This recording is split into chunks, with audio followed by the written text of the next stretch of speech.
پہلے بیان کر لیتے ہیں، پھر اس کے بعد انشاءاللہ نکاح پڑھا جائے گا۔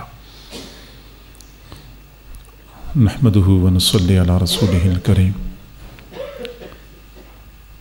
اما بعد فاعوذ باللہ من الشیطان الرجیم، بسم اللہ الرحمن الرحیم۔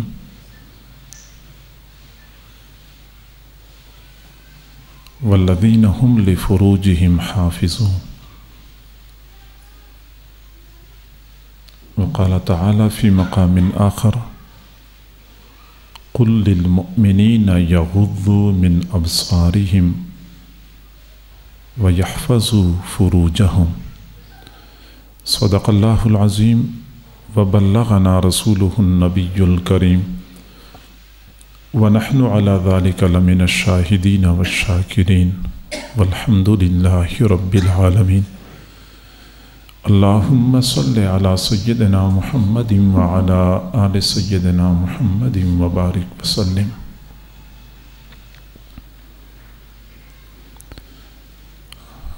اللہ رب العزت نے انسان کو جن بنیادی خصوصیات کی وجہ سے اشرف المخلوقات بنایا ہے، جن امتیازات کی وجہ سے انسان کو حیوانات چرند پرند سے ممتاز بنایا ہے، ان میں سے ایک بنیادی امتیاز انسان کی عفت اور پاک دامنی ہے۔ جانور چرند پرند اپنی خواہشات کی تکمیل میں کسی بھی قانون ضابطے کے پابند نہیں ہوتے۔ جب بھی ان کو ضرورت پڑ گئی، نہ ان کی زندگی میں کوئی وقت کا تعین ہوتا ہے، نہ حلال حرام کا کوئی فرق ہوتا ہے، نہ خلوت جلوت کا کوئی فرق ہوتا ہے۔ یہ حیوانات کی زندگی ہے، چرند پرند کی زندگی ہے۔ جبکہ انسان کو بھی اللہ تعالیٰ نے اپنی کامل حکمت کے تحت اس امر کا محتاج بنایا ہے، لیکن اس کی زندگی میں کچھ قانون ضابطے کی پابندی ہوتی ہے کہ اپنی ضرورت پوری کرنی ہے۔ حلال کیا ہے تو حرام کیا ہے، جائز کیا ہے تو ناجائز کیا ہے، محرم کیا ہے غیر محرم کیا ہے۔ تو یہ بنیادی خصوصیت ہے انسان کی کہ اللہ تعالیٰ نے اس کو عفت اور پاک دامنی کے ساتھ باقی مخلوق سے ممتاز بنایا ہے۔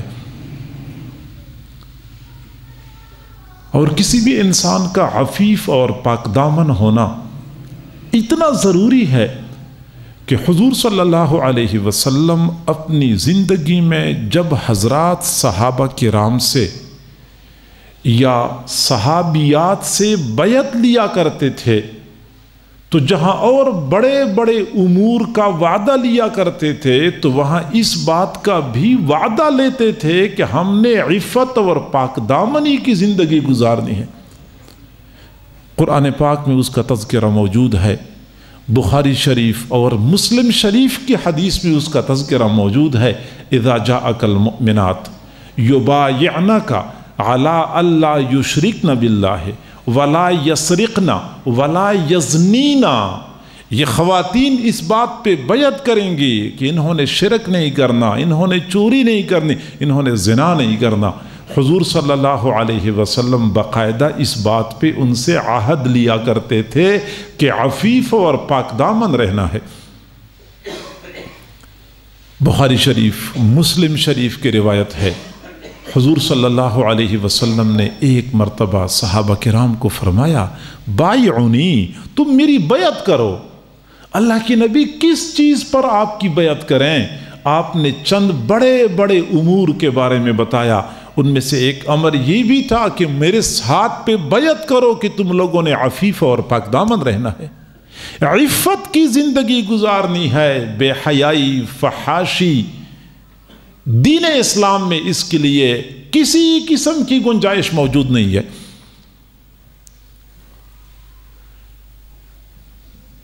اور عفت پاک دامنی کی اہمیت اتنی زیادہ ہے کہ جب تک اس روئی زمین پر عفت اور پاک دامنی کا راج ہوگا اس وقت تک یہ نظام چلتا رہے گا، اور یہ نظام اس وقت درہم برہم ہوگا جب عفت ختم ہو جائے گی، زنا رائج ہو جائے گا۔ حضور صلی اللہ علیہ وسلم نے قیامت کے وقوع کی جو بڑی بڑی نشانیاں بتائی ہیں، ان میں سے ایک نشانی یہ بھی ہے کہ زنا عام ہو جائے گا۔ گویا کہ زنا کا فساد اتنا ہے کہ یہ پوری کائنات پر اثر انداز ہو جاتا ہے اور کائنات کا نظام درہم برہم ہو جائے گا۔ اور اللہ تعالیٰ کو عفیف پاک دامن لوگ کس قدر پسند ہیں کہ قیامت کے دن جب سورج ایک نیزے کے برابر آ چکا ہوگا، زمین پیتل کی بنی ہوئی ہوگی، عرش کے سائے کے علاوہ کہیں ایک بالشت کے برابر بھی سایہ وہاں نہیں ملے گا، اور عرش کے سائے میں ہر بندے کو جگہ نہیں ملے گی۔ 7 خوش نصیب لوگوں کو عرش کے سائے کے نیچے جگہ ملے گی، ان میں سے ایک وہ بندہ بھی ہوگا، وہ مرد ہوگا جس کو کسی عورت نے اپنی طرف متوجہ کیا، یا وہ عورت ہوگی جس کو کسی مرد نے اپنی طرف متوجہ کر لیا اور اس نے کہا انی اخاف اللہ، میں اللہ سے ڈرتا ہوں یا میں اللہ سے ڈرتی ہوں، میں کسی غلط کام کا ارتکاب نہیں کر سکتی۔ ایسے پاک دامن لوگوں کو اللہ تعالی عرش کی نیچے سایہ عطا فرمائیں گے۔ اور صرف یہ نہیں بلکہ پاک دامن لوگ اللہ کے مقربین ہوتے ہیں، جنہوں نے بے داغ جوانی گزاری ہوتی ہے، عفت اور پاک دامنی کی زندگی گزار رہے ہوتے ہیں۔ یہ ایسے اللہ کے مقرب ہوتے ہیں کہ ان کی زبان سے دعا نکلتی ہے اللہ قبول کر لیتا ہے، زبان سے دعا نکلتی ہے اللہ قبول کر لیتا ہے، مستجاب الدعوات بن جاتے ہیں۔ صحیح بخاری شریف کی روایت ہے، بنی اسرائیل میں 3 بندے صحرا میں سفر کر رہے تھے، ان کو طوفان نے، باد و باران نے گھیر لیا، مجبوراً ایک غار میں پناہ لینی پڑ گئی۔ بارش کی شدت کی وجہ سے پہاڑ کی چوٹی سے ایک بہت بڑی چٹان گری اور غار کے منہ پر فٹ ہو گئی۔ ان 3 بندوں کو نکلنے کا کوئی راستہ نظر نہیں آ رہا تھا، چٹان اتنی بڑی تھی کہ دھکا دے کے اس کو ہٹایا نہیں جا سکتا تھا۔ آپس میں کہنے لگے کہ اب اگر اس وقت ہمیں کوئی چیز بچا سکتی ہے تو دعا ہی ہمیں بچا سکتی ہے، دعا ہمیں اس مشکل سے نکال سکتی ہے۔ ہمیں ایسا کرنا چاہیے کہ ہم باری باری اللہ سے دعا مانگتے ہیں، لیکن ہم نے اپنی زندگی میں جو عمل ایسا کیا ہے جس کی قبولیت کی زیادہ امید ہے، اس عمل کا واسطہ دے کے اللہ سے دعا مانگنی چاہیے۔ ان میں سے ایک بندے نے کسی نے ایک عمل کا واسطہ اللہ کو پیش کیا کہ اللہ میں نے فلاں عمل آپ کی خاطر کیا تھا، ہماری مشکل حل کر دے، چٹان ہٹا دے۔ چٹان تھوڑی سی کھسک گئی، روشنی نمودار ہو گئی، لیکن نکلنے کا راستہ نہیں بنا تھا۔ دوسرے بندے نے دعا مانگی، کسی نیک عمل کا واسطہ پیش کر کے اللہ تعالیٰ نے اس کی دعا کو بھی قبول کر لیا، لیکن چٹان تھوڑی سی کھسک گئی، نکلنے کا راستہ اب بھی نہیں بنا تھا۔ پھر تیسرے بندے نے دعا مانگی، میں اس کی زیادہ وضاحت نہیں کر سکتا، اشارے کنائے میں بات سمجھانا چاہتا ہوں، مختصر بات کہ وہ بندہ کہتا ہے کہ مجھے ایک خاتون سے تعلق تھا، قلبی وابستگی تھی، آخر کار مجھے ایک موقع مل گیا کہ میں اپنی ضرورت پوری کر لوں، لیکن جب میں اپنی ضرورت پورا کرنے کے قریب پہنچا تو اس وقت خاتون نے مجھے کہا کہ اتق اللہ ولا تفز الخاتم الا بحقہ، اللہ سے ڈرو اور اس مہر کو ناجائز طریقے سے نہ توڑو۔ اس وقت میں اللہ کے ڈر سے پیچھے ہٹ گیا، اللہ مجھے گناہ کا موقع ملا ہوا تھا، میں اپنی نفسانی خواہش پوری کر سکتا تھا، لیکن میں تیرے ڈر سے پیچھے ہٹ گیا تھا۔ اللہ اگر میں نے یہ عمل تیری رضا کے لیے کیا ہے تو ہماری مشکل حل کر دے، نکلنے کا راستہ بنا دے۔ صحیح بخاری شریف کی روایت ہے، چٹان ہٹ گئی اور تینوں حضرات کے لیے نکلنے کا راستہ بن گیا۔ عفیف اور پاک دامن لوگ اللہ کے پیارے ہوتے ہیں، اللہ کے مقربین ہوتے ہیں۔ بلکہ میں اگلی بات کروں کہ عفیف لوگوں کے وسیلے سے مانگی ہوئی دعا بھی اللہ تعالیٰ رد نہیں کرتا۔ دہلی میں ایک مرتبہ قحط پڑا، بارش کے لیے لوگ شہر سے باہر نکلے، علماء، محدثین، اولیاء صحرا میں استسقاء کر کے اللہ سے بارش مانگ رہے تھے، لیکن بارش کے آثار نظر نہیں آ رہے تھے۔ لوگوں نے دیکھا کہ قریب راستے سے ایک نوجوان گزر رہا تھا جس نے اونٹ کی رسی پکڑی ہوئی تھی اور اونٹ کی پشت پر ایک خاتون سوار تھی۔ وہ نوجوان جب وہاں سے گزر رہا تھا تو اس نے دیکھا کہ لوگ جمع ہیں، اس نے وہیں پہ اونٹ کو چھوڑا اور سیدھا آیا اور لوگوں سے پوچھا کیا مسئلہ ہے، لوگ پریشان ہیں۔ تو لوگوں نے بتا دیا کہ بارش نہیں ہو رہی، پینے کو پانی نہیں مل رہا، جانور مر رہے ہیں، پریشان ہیں لوگ، اللہ سے بارش مانگ رہے ہیں لیکن بارش نہیں ہو رہی۔ وہ نوجوان سیدھا گیا، اونٹ کی پشت پر جو خاتون بیٹھی ہوئی تھی اس خاتون کے دوپٹے کا کنارہ نیچے لٹک رہا تھا، اس نے وہ کنارہ پکڑا اور آسمان کی طرف دیکھا اور پھر چل پڑا۔ لوگ دیکھ رہے تھے اور تھوڑی ہی دیر میں لوگوں نے دیکھا کہ ٹھنڈی ہوا چلنا شروع ہو گئی، ہوا کے ساتھ بادل آئے، بادل چھا گئے اور چند لمحوں کے بعد لوگوں نے دیکھ لیا کہ موسلادھار بارش شروع ہو گئی۔ لوگ سمجھ گئے کہ جو بھی کمال ہے اس نوجوان میں ہے، پتہ کرو یہ نوجوان کون ہے۔ لوگ پیچھے چلے گئے، آگے جا کے اس نوجوان کو پکڑ لیا، بتائیں آپ کون ہیں اور آپ کیا کرتے ہیں اور آپ کو اللہ نے یہ مقام کیسے دیا ہے؟ اس نے کہا میں تو ایک سیدھا سادہ مسلمان ہوں، نہ زیادہ نیک متقی ہوں، نہ زیادہ اعمال کرتا ہوں، بس بات اتنی ہے کہ اونٹ پہ سوار خاتون میری والدہ ہیں۔ میری والدہ نے اپنی جوانی، اپنی زندگی عفت اور پاک دامنی کی گزاری ہے۔ مجھے زندگی میں جب بھی کوئی مشکل پیش آتی ہے میں اللہ کو اپنی والدہ کی پاک دامنی کا واسطہ دے کے دعا کرتا ہوں، اللہ تعالیٰ کبھی بھی میری دعا کو رد نہیں کرتا۔ اب بھی میں نے اپنی والدہ کی پاک دامنی کی دعا کی ہے، پاک دامنی کا واسطہ دے کے دعا مانگی ہے، اللہ نے میری دعا کو قبول کر لیا ہے۔ اللہ تعالیٰ عفیف اور پاک دامن لوگوں کا قدردان ہے، اور جہاں ایک طرف اللہ تعالیٰ عفیف لوگوں کی قدردانی کرتا ہے، دوسری جانب جو لوگ بدکاری کا ارتکاب کرتے ہیں تو ان کے ساتھ اللہ تعالیٰ کی ناراضگی بھی بہت شدید ہوتی ہے۔ چنانچہ حضور صلی اللہ علیہ وسلم نے فرمایا کہ معراج کی رات میں نے ایک منظر دیکھا، کنویں کے قریب سے گزر رہے تھے تو کنویں کے اندر سے کچھ لوگوں کی چیخ و پکار کی آوازیں آ رہی تھی، جانوروں کی طرح چیخ رہے تھے، آوازیں نکال رہے تھے۔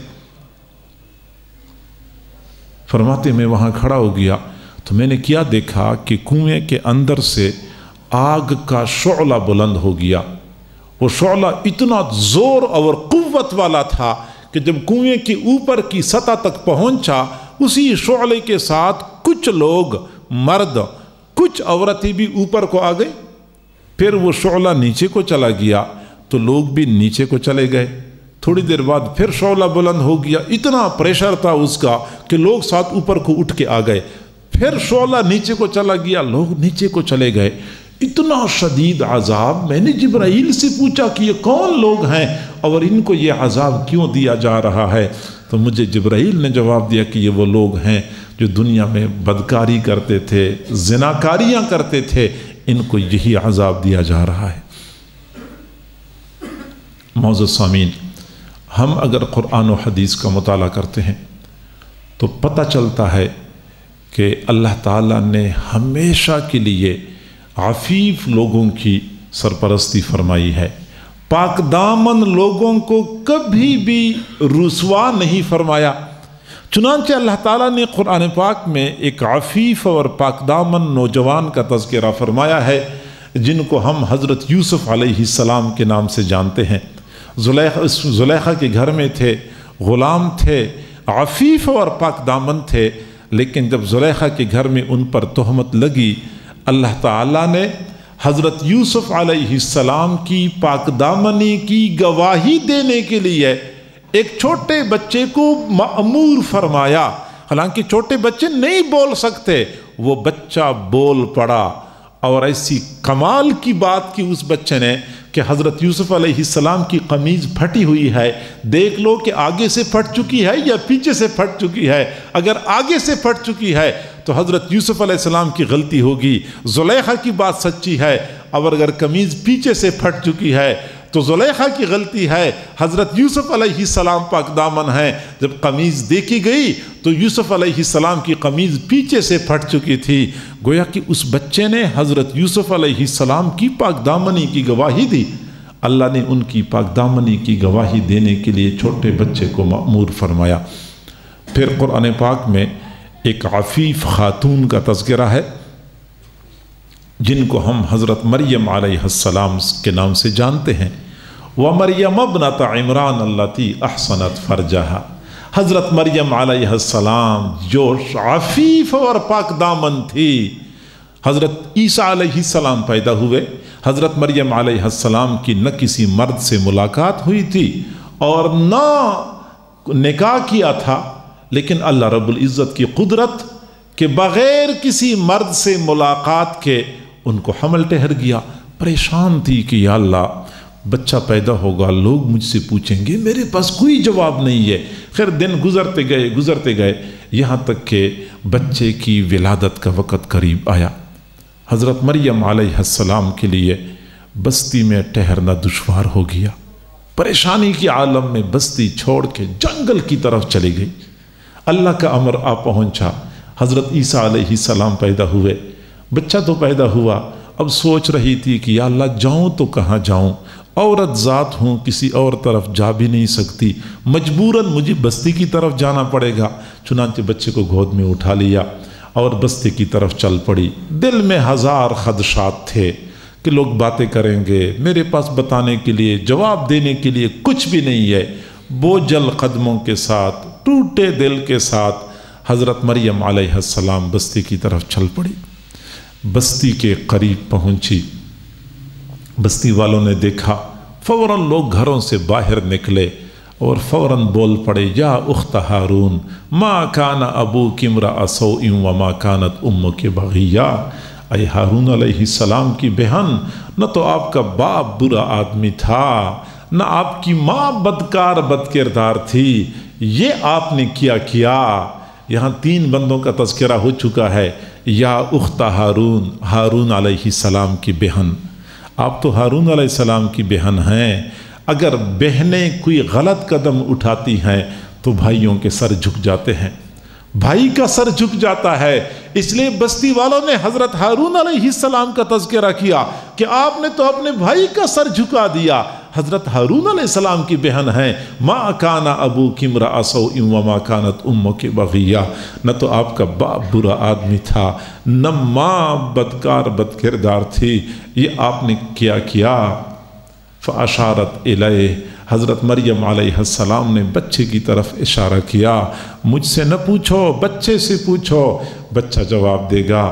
قالوا کیف نکلم من کان فی المہد صبیہ، آج کے دن کا پیدا ہونے والا بچہ ہمیں کیا جواب دے سکتا ہے، اور ہم کیا اس سے بات کر سکتے ہیں؟ قال انی عبد اللہ، وہ چھوٹا بچہ بول پڑا، میں اللہ کا بندہ ہوں، آتانی الکتاب، اللہ نے مجھے کتاب دی ہے، وجعلنی نبیّا، اللہ نے مجھے نبی بنایا ہے، وجعلنی مبارکن اینما کنتو، اللہ نے مجھے برکت والا بنایا ہے جہاں کہیں بھی ہوں گا، وأوصانی بالصلاة والزکاة، اللہ نے مجھے نماز کا حکم دیا ہے، زکوٰۃ ادا کرنے کا حکم دیا ہے، ما دمت حیا، میں جب تک زندہ رہوں گا، وَبَرًّا بِوَالِدَتِي، میرے اللہ نے مجھے والدہ کے ساتھ اچھا سلوک کرنے کا حکم دیا ہے۔ یہاں پہ بھی حضرت مریم علیہ السلام کی پاک دامنی کی گواہی دینے کے لیے اللہ نے ایک چھوٹے بچے کو مأمور فرمایا ہے۔ صحیح بخاری شریف میں ایک نیک آدمی کا تذکرہ ہے جس کو جریج کہتے ہیں۔ جریج عیسائی راہب تھا، اپنی عبادت گاہ میں تھا کہ ایک خاتون بکریاں چراتے چراتے وہاں پہنچ گئی۔ خاتون کی نیت خراب تھی، لیکن اس نے کہا انی اخاف اللہ، میں اللہ سے ڈرتا ہوں، جاؤ اپنا کام کرو۔ خاتون کو غصہ آیا، اس نے کہا میں تجھے مزہ چکاؤں گی۔ چنانچہ خاتون آگے کسی چرواہی کے ساتھ غلط کاری کا ارتکاب کر بیٹھی، اور جب بچہ پیدا ہو گیا لوگوں نے پوچھا کہ بچہ کہاں سے ہے؟ اس نے کہا جریج کا ہے۔ جریج جو راہب بنا ہوا ہے، عبادت گزار بنا ہوا ہے۔ بستی کے لوگ مشتعل ہو گئے کہ اچھا عبادت گزاروں کا یہ طریقہ ہے۔ سارے لوگ بستی سے نکل آئے، جریج کو پکڑا، گھسیٹ کی عبادت گاہ سے باہر نکالا، عبادت گاہ کو گرا دیا، اس پر سے آگ لگا دی، سب کچھ راکھ کے ڈھیر میں تبدیل کر دیا۔ جریج سمجھ گیا، چنانچہ فوراً اللہ کی طرف متوجہ ہو گیا۔ پھر اس کے بعد جریج اس بچے کے پاس گیا، بچے سے کہا کہ بچہ تو بتا تو کس کا بیٹا ہے؟ وہ ایک دن کا بچہ بول پڑا کہ میں جریج کا بیٹا نہیں ہوں، میں فلاں چرواہے کا بیٹا ہوں۔ یہاں پہ بھی ایک پاکدامن بندی کی پاکدامنی کی گواہی دینے کے لیے اللہ نے ایک چھوٹے بچے کو مأمور فرمایا ہے۔ پھر بخاری شریف کی روایت ہے، میں بحوالہ بات کرتا ہوں، حضور صلی اللہ علیہ وسلم نے فرمایا بنی اسرائیل میں ایک خاتون تھی جس نے اپنے بچے کو گود میں لٹایا ہوا تھا اور بچے کو دودھ پلا رہی تھی۔ چنانچہ اس خاتون نے دیکھا کہ ایک آدمی بہت شان و شوکت والا خدام اور نوکروں کی جھرمٹ میں جا رہا تھا، سواری پر سوار تھا۔ خاتون نے جو ہی دیکھا تو بڑی متاثر ہو گئی، کہنے لگی اللہم اجعل ابنی مثلہ، اللہ میرے بیٹے کو اس آدمی کی طرح بنا دینا، اس آدمی کی طرح بنا دینا میرے بیٹے کو۔ اور بیٹا چھوٹا تھا، دودھ پی رہا تھا، اس نے دودھ پینا چھوڑ دیا اور پیچھے مڑ کے دیکھا اور دیکھتے ہی کہا کہ اللہم لا تجعلنی مثلہ، اللہ مجھے اس کی طرح نہ بنا دینا، مجھے اس کی طرح نہ بنا دینا۔ پھر دوبارہ دودھ پینا شروع کر دیا۔ تھوڑی دیر بعد اس خاتون نے دیکھا کہ ایک لڑکی تھی جس کو لوگ کھینچ کے لے کے جا رہے تھے، اس کے بال نوچ رہے تھے، اس کو مار رہے تھے، گھسیٹ رہے تھے، بہت بری حالت میں تھی۔ اس خاتون نے جو ہی اس لڑکی کو دیکھا تو فوراً بول پڑی اللہم لا تجعل ابنی مثلہا، اللہ میرے بیٹے کو اس کی طرح نہ بنا دینا۔ بچے نے دودھ پینا چھوڑ دیا، پیچھے مڑ کے دیکھا اور بول پڑا اللہم اجعلنی مثلہا، اللہ مجھے اس کی طرح بنا دینا۔ اب ماں حیران تھی، یا اللہ یہ بچہ کبھی بولتا نہیں تھا، آج بول رہا ہے، حیرت کی بات ہے، نہ بولنے کی عمر ہے۔ پوچھا بیٹا یہ باتیں کیوں کر رہے ہو؟ تو بیٹے نے کہا کہ امی وہ جو پہلے بندہ گزرا یہ بڑا ظالم جابر بندہ ہے، لوگوں کے حقوق غصب کرنے والا ہے، اگرچہ شان و شوکت والا ہے لیکن حقوق پہ ڈاکے ڈالنے والا ہے۔ میں نے کہا اللہ مجھے اس کی طرح نہ بنا دینا۔ اور دوسری لڑکی کو جو لوگ لے کے جا رہے تھے یہ عفیف اور پاک دامن ہے، لوگ کہتے ہیں تو نے زنا کیا ہے، حالانکہ اس نے زنا نہیں کیا ہے، اس لیے میں نے کہا اللہ مجھے اس کی طرح بنا دینا۔ یہاں پہ بھی ایک پاک دامن عورت کی پاک دامنی کی گواہی دینے کے لیے اللہ نے ایک چھوٹے بچے کو مأمور فرمایا۔ اللہ تعالیٰ عفیف اور پاک دامن لوگوں کا بڑا قدردان ہے۔ اور پھر قرآن پاک میں ایک عفیفہ کائنات، طاہرہ، مطہرہ، صدیقہ، مصدقہ، مصدقہ حضرت عائشہ صدیقہ رضی اللہ عنہ کا تذکرہ ہے۔ جب ان پر تہمت لگی تو اللہ رب العزت نے بنفس نفیس حضرت عائشہ کی پاک دامنی کی گواہی دی، قیامت تک وہ آیات تلاوت کی جاتی رہیں گی اور حضرت عائشہ کی عظمت کی گواہی دیتے رہیں گے۔ تو اللہ تعالیٰ عفیف اور پاک دامن لوگوں کا قدردان ہے۔ ہم سے اللہ کا مطالبہ ہے تم عفیف رہو، تم پاک دامن رہو۔ ہر زمانے میں عفت اور پاک دامنی کی اہمیت زیادہ تھی، لیکن آج کل کے زمانے میں جب عفیف اور پاک دامن لوگ بہت کم ملتے ہیں، عفیف رہنا بہت دشوار ہو چکا ہے، اس لیے عفت کی اہمیت بھی بڑھ چکی ہے اور عفیف لوگوں کی قدردانی بھی اللہ زیادہ کرتا ہے، چونکہ عفیف لوگ کم ہو چکے ہیں اور عفت و پاک دامنی کی زندگی گزارنا دشوار ہو چکا ہے۔ تاہم ایک بات سمجھ لیں کہ شریعت مطہرہ نے اگر ہمیں حکم دیا ہے کہ تم عفیف اور پاک دامن رہو تو وہاں ہمیں عفیف اور پاک دامن رہنے کا ایک نظام بھی مہیا کیا ہے، عفیف اور پاک دامن رہنے کا ایک طریقہ بتایا ہے۔ آپ کہہ سکتے ہیں کہ آج کل کے زمانے میں پاک دامن رہنا اور گناہ نہ کرنا اور گناہ سے بچنا تو بہت دشوار ہے۔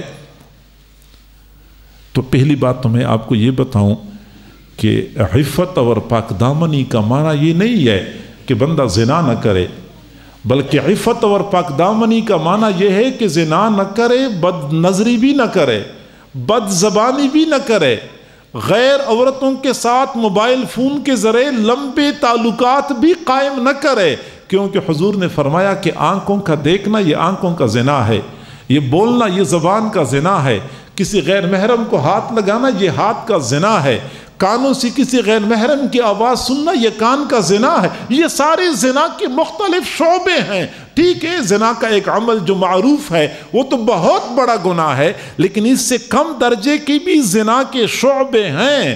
عفیف بندہ کون سا ہوتا ہے؟ جو اصل زنا کے اس قبیح عمل سے بچے اور اس کے ساتھ ساتھ دوسرے شعبوں سے بھی بچنے کا اہتمام کرے۔ لہٰذا عفیف و پاک دامن رہنا چاہیے۔ شریعت مطہرہ نے اگر ہمیں پابند کیا ہے کہ تم جانور بن کے نہ رہو، انسان بن کے رہو، تو وہاں شریعت نے ہمیں پاک دامنی کے لیے ایک نظام مہیا کیا ہے۔ ہم اگر اسی نظام کو اپنائیں، اسی نظام کے دائرے میں رہیں، تو عفیف اور پاک دامن رہنا کوئی دشوار نہیں ہے۔ مسئلہ ہمارا یہ ہے کہ ہم نے شریعت مطہرہ کی اس نظام کو چھوڑ دیا ہے، اس لیے عفیف رہنا ہمارے لیے دشوار ہو چکا ہے۔ اسلام کا نظام عفت، اسلام کا نظام عفت سمجھ لیں۔ اسلام ہمیں حکم دیتا ہے کہ جب بچہ یا بچی شادی کی عمر کو پہنچ جائے تو اس کے نکاح میں دیر نہ کرو۔ اسلام کا نظام ہے۔ اگر ہم اس بات کو اپنائیں تو پھر نوجوانوں کے لیے عفیف رہنا کوئی دشوار نہیں ہوگا۔ دشواری تب بن جاتی ہے کہ ہم نے نکاح کو مشکل بنا دیا، زنا کو آسان بنا دیا، اس لیے پھر نوجوانوں کے لیے اپنی پاک دامنی کو برقرار رکھنا دشوار ہوتا ہے۔ میں عام طور پہ دوستوں سے کہا کرتا ہوں کہ نماز عبادت ہے، حج عبادت ہے، روزہ عبادت ہے، اسی طرح نکاح بھی عبادت ہے۔ عبادت ہے باقاعدہ۔ جس اللہ نے ہمیں جس قرآن میں نماز کا حکم دیا ہے، اسی قرآن میں اللہ نے ہمیں نکاح کا حکم بھی دیا ہے، اور جس پیغمبر صلی اللہ علیہ وسلم نے ہمیں حج اور عمرہ کرنے کا طریقہ بتایا ہے، انہی پیغمبر صلی اللہ علیہ وسلم نے ہمیں نکاح اور شادی کا طریقہ بھی بتایا ہے۔ یہ مستقل عبادت ہے۔ اب عبادت کا ایک وقت ہوتا ہے۔ ایک آدمی کہتا ہے کہ ذوالحجہ کے مہینے میں حج میں بہت رش ہوتا ہے، میں چاہتا ہوں کہ میں محرم کے مہینے میں تسلی سے حج کروں، تو ساری دنیا کہے گی تیرا حج قبول نہیں ہوگا، حج کا مہینہ ذوالحجہ ہے، محرم میں حج نہیں ہو سکتا، دیر کرو گے تو مواخذہ ہوگا۔ ایک آدمی کہتا ہے کہ دن کے وقت چونکہ مجھے کام کرنا ہوتا ہے اس لیے روزہ رکھنا دشوار ہے، تو 12 گھنٹے روزہ رکھنا ہے نا، تو میں رات کے وقت 12 گھنٹے امساک کر لوں گا، کھانا پینا بند کر دوں گا تو میرا روزہ ہو جائے گا۔ ساری دنیا کہے گی بھائی کھانا پینا دن کے وقت بند کرنا ہوتا ہے، اس وقت ہوتا ہے عبادت کا وقت۔ ایک آدمی کہتا ہے کہ عصر کے وقت میرا ذرا کام کاج زیادہ ہوتا ہے تو اس وقت میں فارغ نہیں ہوتا، البتہ صبح 10 بجے میں فارغ ہوتا ہوں تو عصر کی نماز میں 10 بجے پڑھا کروں گا۔ ساری دنیا کہے گی تو غلط کر رہا ہے۔ نماز کا ایک وقت مقرر ہے، تو نماز عبادت وقت مقرر، حج عبادت وقت مقرر، روزہ عبادت وقت مقرر، ایسے ہی نکاح عبادت ہے، اس کا وقت مقرر ہے۔ وقت مقررہ آ پہنچے پھر نکاح میں تاخیر کرنا بلا وجہ گناہ ہے، والدین کو پکڑا جائے گا۔ اگر والدین آمادہ ہیں، نوجوان آمادہ نہیں ہے تو نوجوان کو پکڑا جائے گا۔ بچی کہتے ہی نہیں ابھی میں نے پڑھنا ہے، ابھی میں شادی کے لیے تیار نہیں ہوں، بچی کو پکڑا جائے گا۔ وقت آ پہنچا، اب شادی میں دیر کرنے چاہیے۔ یہ ہے اسلام کا نظام عفت۔ بچہ بالغ ہو گیا، بچی بالغ ہو گئی، پڑھائی اپنی جگہ پہ، کام کاروبار اپنی جگہ پہ، گھریلو معاشی مسائل اپنی جگہ پہ، لیکن اپنے بچوں کا ایمان بچانا یہ ہمارا اولین ترجیح ہونی چاہیے۔ بچے کی پڑھائی کو بھی ترجیح دیں، بچے کے کاروبار کو بھی ترجیح دیں، یہ بھی سوچیں کہ بچے کو ملازمت مل جائے، ٹھیک ہے، لیکن اولین ترجیح یہ ہونی چاہیے کہ ہم اپنے بچوں کا ایمان بچائیں، اور ایمان بچانے کے لیے وقت پہ نکاح، وقت پہ شادی یہ ضروری ہے۔ اور یہی وجہ ہے کہ حضور صلی اللہ علیہ وسلم نے حضرت علی رضی اللہ عنہ کو فرمایا تھا کہ علی ثلاث لا تؤخرها عن وقتها، 3 کام ایسے ہیں وقت آپ پہنچے اس میں تاخیر نہیں کرنی۔ الصلاۃ اذا حانت، نماز کا وقت ہو جائے تو نماز میں دیر نہ کریں۔ والجنازۃ اذا حضرت، جنازے کا وقت ہو جائے تو دیر نہ کریں۔ والأیم اذا وجدت لها کفوا، جب آپ کو اپنی بچی کے لیے، بہن کے لیے اچھا رشتہ مل جائے، مناسب رشتہ مل جائے تو پھر شادی میں دیر نہ کرو۔ گویا کہ یہ کس زمانے کی بات ہو رہی ہے؟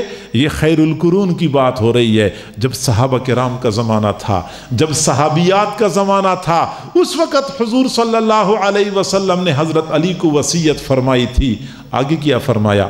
اذا خطب الیکم من ترضون دینہ وخلقہ فزوجوہ، جب تمہارے پاس کسی ایسے بندے کی جانب سے پیغام آ جائے نکاح کا، کسی ایسے بندے کی جانب سے جس کا دین تمہیں پسند ہے، جس کے اخلاق تمہیں پسند ہیں، فزوجوہ، تو بغیر تاخیر کے فوراً اپنی بہن، اپنی بیٹی کا نکاح کرایا کرو۔ وَإِلَّا تَفْعَلُوا، اگر تم یہ کام نہیں کرو گے تَكُنْ فِتْنَةٌ فِي الْأَرْضِ، زمین میں فتنہ برپا ہو جائے گا، وَفَسَادٌ عَرِيضٌ، اور زبردست فساد نمودار ہو جائے گا۔ رشتے کا پیغام آ گیا، بچے کا دین اچھا ہے، بچے کے اخلاق اچھے ہیں، پھر رشتہ دیں، نہیں دیں گے تو زبردست فتنہ نمودار ہو جائے گا اور وسیع و عریض فساد برپا ہو جائے گا۔ یہ کس زمانے کی بات ہے؟ رسول اللہ نے اپنے زمانے میں فرمایا تھا خیر القرون قرنی، تمام زمانوں میں بہترین زمانہ میرا زمانہ ہے۔ اس وقت آپ نے فرمایا تھا جب صحابہ کرام کی عفت و پاک دامنی کی کہانیاں، اور آج بھی ہم ان کی مثالیں دیتے ہیں، یہ وہ زمانہ تھا، صحابیات کا زمانہ تھا۔ اس وقت آپ نے فرمایا تھا نہ یہ مخلوط تقریبات ہوا کرتی تھیں، نہ یہ بے پردگی ہوتی تھی، نہ عریانی و فحاشی ہوتی تھی، نہ انٹرنیٹ کی مصیبت میسر تھی اس وقت حضور نے یہ فرمایا۔ آج کل کے زمانے میں اس کام کی اہمیت کتنی بڑھ چکی ہوگی ہم اس کا اندازہ نہیں کر سکتے۔ تو لہٰذا اسلام نے ہمیں عفیف رہنے کا حکم دیا ہے۔ اس کے لیے پہلا اصول یہ بتایا ہے کہ بچوں اور بچیوں کی شادی میں تاخیر نہ کریں۔ امید کی جاتی ہے کہ یہی نکاح ان کو گناہوں سے بچائے گا۔ حضور صلی اللہ علیہ وسلم نے فرمایا یا معشر النساء یا معشر الشباب من استطاع منکم الباءۃ فلیتزوج، تم میں سے، یہ اے نوجوانوں کی جماعت، تم میں سے جو لوگ شادی کے خرچ اخراجات کی طاقت رکھتا ہے اس کو چاہیے کہ وہ نکاح کر لے، وہ نکاح کرے، کیونکہ نکاح کی وجہ سے بندی کی نگاہ جھک جاتی ہے، بندی کی شرمگاہ کی حفاظت ہو جاتی ہے۔ خواہ مخواہ بندی کی بدبختی ہو تو اور بات ہے کہ ایک نہیں 4 نکاح بھی کر لے، پھر بھی وہ گناہوں سے نہیں بچے گا، لیکن جو نوجوان بچنا چاہتے ہیں ان کے لیے بچنا کم از کم آسان ہو جاتا ہے۔ تو نکاح اسلام کا پہلا اصول ہے عفیف اور پاک دامن رہنے کے لیے۔ دوسرا اصول اسلام کا یہ ہے کہ مرد اور عورت دونوں کے درمیان جتنا فاصلہ رکھا جائے اتنا ہی معاشرے کو برائی سے بچایا جا سکتا ہے۔ جتنا مرد و زن کے درمیان فاصلے گھٹتے جائیں گے اتنی ہی فتنے بڑھتے جائیں گے، اور ہمیں کھلی آنکھوں سے نظر آتا ہے۔ اور یہ کوئی ایسی دلیل نہیں ہے کہ اس کو سمجھنے کے لیے زیادہ پڑھا لکھا ہونا ضروری ہے، ہر بندہ سمجھتا ہے، مشاہدہ ہے۔ جہاں مرد و زن کے درمیان فاصلے گھٹے ہیں وہاں پہ عورتوں کی عزتیں پامال ہو چکی ہیں، جہاں فاصلے زیادہ ہوتے ہیں وہاں عزتوں کی حفاظت ہوتی۔ سادہ سی بات ہے، ہر بندہ سمجھتا ہے۔ اور ایک وقت تھا کہ خواتین کو اپنے دائرہ کار تک محدود رکھا جاتا تھا۔ گھر کی ملکہ ہوتی تھی، پورے گھر کا مرکز اور محور خاتون کی ذات ہوا کرتی تھی۔ خاوند خاتون کے مشورے کے پابند، بیٹے ہر وقت خاتون کی خدمت کے لیے تیار، بیٹیاں ہر وقت خاتون پہ جان نچھاور، خاتون پر قربان ہونے کے لیے تیار ہوا کرتی تھی۔ ایک عورت ذات جو گھر کی چار دیواری کے اندر اپنے آپ کو محدود کر لیتی تھی، واقعی ملکہ کی حیثیت حاصل ہوتی تھی۔ مجھے کسی آدمی نے کہا کہ یہ کون سا دین ہے اور یہ کون سا انصاف ہے کہ عورت کو مرد کے تابع کیا جاتا ہے، کہ آپ نے مرد کی بات ماننی ہے؟ میں نے کہا آپ کو یہ تو نظر آتا ہے کہ اسلام نے عورت کو بیوی کو خاوند کے تابع کر دیا، لیکن آپ یہ کیوں نہیں دیکھ رہے کہ اسلام نے 4 بیٹوں کو ایک ماں کے تابع کر دیا ہے؟ یہ نظر کیوں نہیں آتا کہ بیٹوں کو پابند بنایا ہے کہ اگر تمہیں جنت چاہیے تو ماں کے قدموں میں پہنچنا پڑے گا، ماں کے قدموں کے نیچے تمہارے لیے جنت ہے۔ تو ایک وقت تھا کہ خواتین کو اپنے گھر کے اندر وہ مقام حاصل ہوتا تھا جیسے ایک ملکہ کو مقام حاصل ہوتا ہے۔ ہماری بہنوں بیٹیوں نے گھروں کی چار دیواری سے نکل کر اپنے مقام کو خود کھویا ہے۔ چنانچہ بیچاریوں کو نہ عزت محفوظ ہے، نہ معاشی طور پہ کوئی سکون ملا، نہ اپنا مقام اور مرتبہ ان کو ملا۔ مردوں نے بہت خوبصورتی کے ساتھ، بہت چالاکی اور عیاری کے ساتھ خواتین کو گھر سے باہر نکالا۔ مقصد کیا تھا؟ ایک مقصد تو یہ تھا کہ خواتین کی معاشی کفالت کی ذمہ داری مردوں کی تھی۔ مردوں نے کہہ دیا تم خود نکلو، خود کماؤ، خود کھاؤ، ہم سے کچھ نہ مانگو، اور عورتوں کے کندھوں پہ یہ بوجھ ڈال دیا، اور آج عورت یہ بوجھ اٹھا رہی ہے۔ ایک تو یہ چالاکی کر لی، دوسری چالاکی یہ کر لی کہ عورت کو اپنی ہوس کا نشانہ بنانے کے لیے گھر کی چار دیواری سے باہر نکالا۔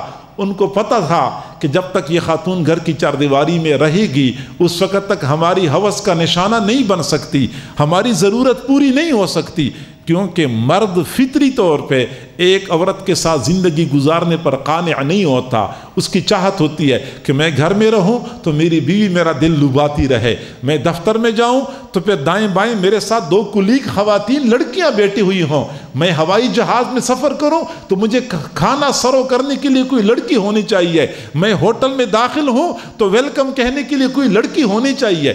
اور یہ تب ممکن تھا جب خواتین کو گھر کی چار دیواری سے باہر نکالا جائے۔ چار دیواری سے باہر نکال دیا، نتیجہ کیا نکلا کہ خواتین کی اپنی گھریلو زندگی تباہ و برباد ہو گئی، اور باہر بھی کچھ نہیں ملا، ٹھوکروں کے سوا، ذلت اور رسوائی کے سوا خاتون کو کچھ بھی نہیں ملا۔